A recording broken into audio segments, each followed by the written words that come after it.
Hi, welcome to Whispering Pines Farms YouTube channel. I'm Jennifer Johnson and I raise sheep for their wool.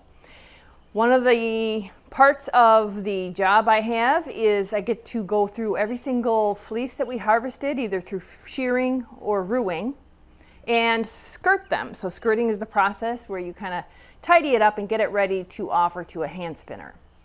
So this fleece I'm working on now in this video is from our ewe. Her name is Hero. This was the year we were naming sheep after Shakespeare characters. So she is 3 years old, born in 2021. She is a fawn Katmoget. So that means that she's going to have dark brown around the perimeter of the fleece, and then fawn as you go up to the backbone. And she'll also have a dark brown spot coming down her neck into her chest. And that's just the pattern, and when you're looking at the fleece, it gives you that, it reflects those colors and that kind of layout of color. All right, so in this series of videos, I'm always going to lay the fleece out so that this is going to be your neck wool that's not covered by the coat. Here's your two front legs over here, and then back here is going to be her, what we call her breech, or the wool that covers her hindquarters.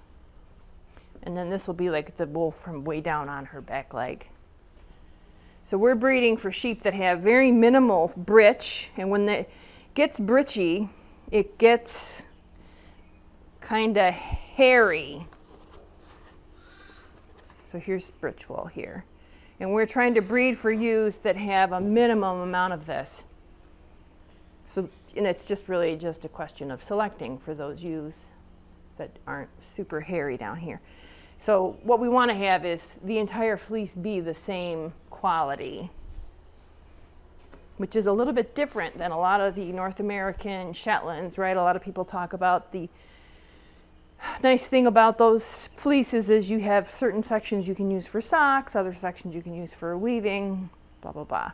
All of our wool is on the lower end of the micron spectrum, so really fine, really crimpy, and very elastic. So the entire fleece would be ideal for a lace camisole that you're going to wear on your skin, and you can wear it all day because it's well below the prickle factor of 28 microns. So for example, Hero's fleece, her spinning fineness is 19.4. That's like cashmere type of feel. All right, so I'm going to do the easy part first. I'm going to take off her neck wool. And that'll go right into the fawn comb top bag, which I've got sitting right here. So I'm trying to get to 20 pounds of wool that's going to go to the mill to be turned into comb top. So there's my bag of pooled fawn wool. I actually have another bag full of fawn, so I should be, hopefully I'll be in good shape there. That's all the wool that's going to go to the mill, get converted into a beautiful comb top. Every year it looks a little different. So if you bought comb top last year and you kind of ran out and you need more to finish a project, be aware it might be a different color, the comb top. And that's the only mill prep I offer anymore. I did a run once of yarn from a mill and I didn't love it. I didn't feel like it featured the quality of the superfine wool like the comb top does. So it's kind of a bummer because, a lot of knitters like it, but there are so many farm raised yarns out there, mill yarns to knit with, that I don't feel like I'm having a negative impact on the knitting world, especially since there's so many lovely vendors out there with really good yarn. Jill Draper comes to mind. She does a lot of really cool breed-specific yarns. All right, so we're just gonna keep working our way around here. There's a couple annoying pieces there. So it's 8 o'clock in the evening here on the farm, and I am in the back section. This is the newest. We actually put an addition to the south of our existing livestock barn. And the livestock are right over there, like right next to me. So it's pretty awesome. I get to hang out with them, except for that recently one of the ewes that's over here in what I call the nursery, her name is Lucia. She just all of a sudden became a ridiculous loudmouth. She's kind of become the bane of my existence. When I'm editing videos, I always have to go through and pull out all the times where she screams because it's so loud and just so disruptive. Okay, so I've got this weight, I've skirted it. Now this is pretty much the wool that's under the coat. Hero's not an enormous ewe, she's a nice size. I did test her for ruing and she just didn't rue. The wool wasn't coming off, so that's okay. I mean, you know, sheared fleeces have their value. All right, so now I'm going to take the photos. When you look at one fleece compared with another in the auction, you're gonna know I'm taking it from pretty much the same perspective. It's always gonna be in the same direction, so you'll get a good sense of what it looks like. Now, having said that, Hero's fleece is, I would say, denser than Tovia's, so it's possible there's more fiber in Hero's, but it's you know, more compact and dense. Okay, so I took the photo of the whole fleece. Now I like to do a photo of what I call a cut of the fleece, and this is really short. Hero's fleece sheared up. See, I haven't looked at any fleeces, and I did not watch shearing this year. I was working in the back end of the process, and I didn't really see a whole lot of it. So Hero's fleece is really short, but it would be a nice lock spun. And then you could probably get some really fine yarn from some of these sections to make a bumbly yarn, which is really fun. So, or maybe it was just that little section there that looked really short. Let's see, I'll pull a sample from over here. Yeah, no, it's just a nice little short fleece.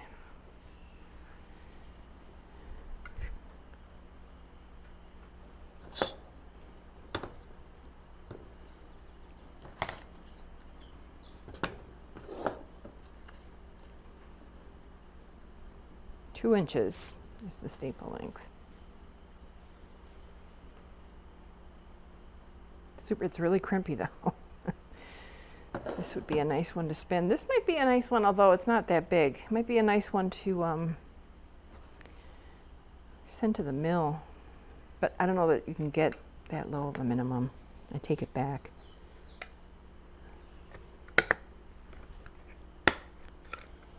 All right, so there's my sample. Now we're going to flip it over and hope and pray we have good shearing quality on the other side.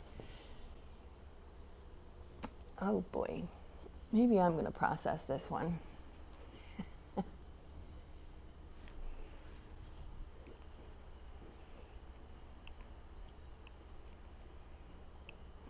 I'm going to take a video of Hero tomorrow so we can see what she looks like, and she's probably not going to look nice and smooth. All right, so there's no second cuts, which is good. But what I am seeing is what happens when you shear a ewe who is just at the rise. There's going to be pieces, little pills and bits on this one. So this one will probably end up, I do a thing where I offer a discount for fleeces like this. And, you know, if nobody claims it, believe me, it's okay, because I love working on these little fleeces. So, all right. It's a shame she couldn't rue. Probably would have solved a lot of that. It's interesting too that, like, look at, you see the back, here's her back, didn't really have any of the issue, but when you came down to the sides and in the britch area, seems like there's a lot more of it too. All right, Hero. photo, sample, bag it, and get a weight.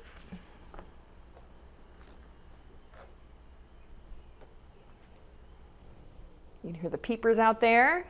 We live in Western New York State, and I always say New York State because a lot of times, especially internationally, people think of New York and they think New York City and don't know about all the countryside that there is in the other parts of New York State. So Western New York State near Buffalo. And this time of year we get these peepers, and that's how you know summer's coming. What is it, May 4th, May 5th today?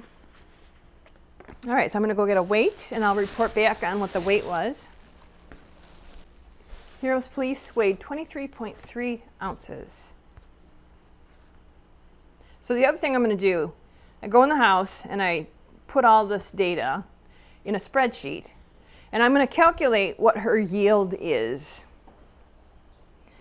And that's what I'll use to make decisions on, do I want to breed? So this year, the only ewes I bred with were those that had high yields and good frames. Those are my two main criteria. If you're interested in my breeding strategy, selection process, the whole thing, there's a video link right here. You can watch, I made a whole video all about breeding and how we did it in 2023, the fall, for 2024 lambs that we're having right now. Shearing quality, I'm gonna say, not great. And then I'm going to make a note that rise, and I'll know that that means that it was an issue with the rise. So I'm going to offer it for sale, but I'm going to discount it. I don't know, I usually do a percentage. I can't remember how I discounted last year. Length was 2 inches, and I got the photo. Put this in the bag. And that wraps up the skirting of Heroes Fleece. So thank you for stopping by. Thanks for watching the video. I hope you enjoyed it, and I hope you can stop back soon for more skirting videos.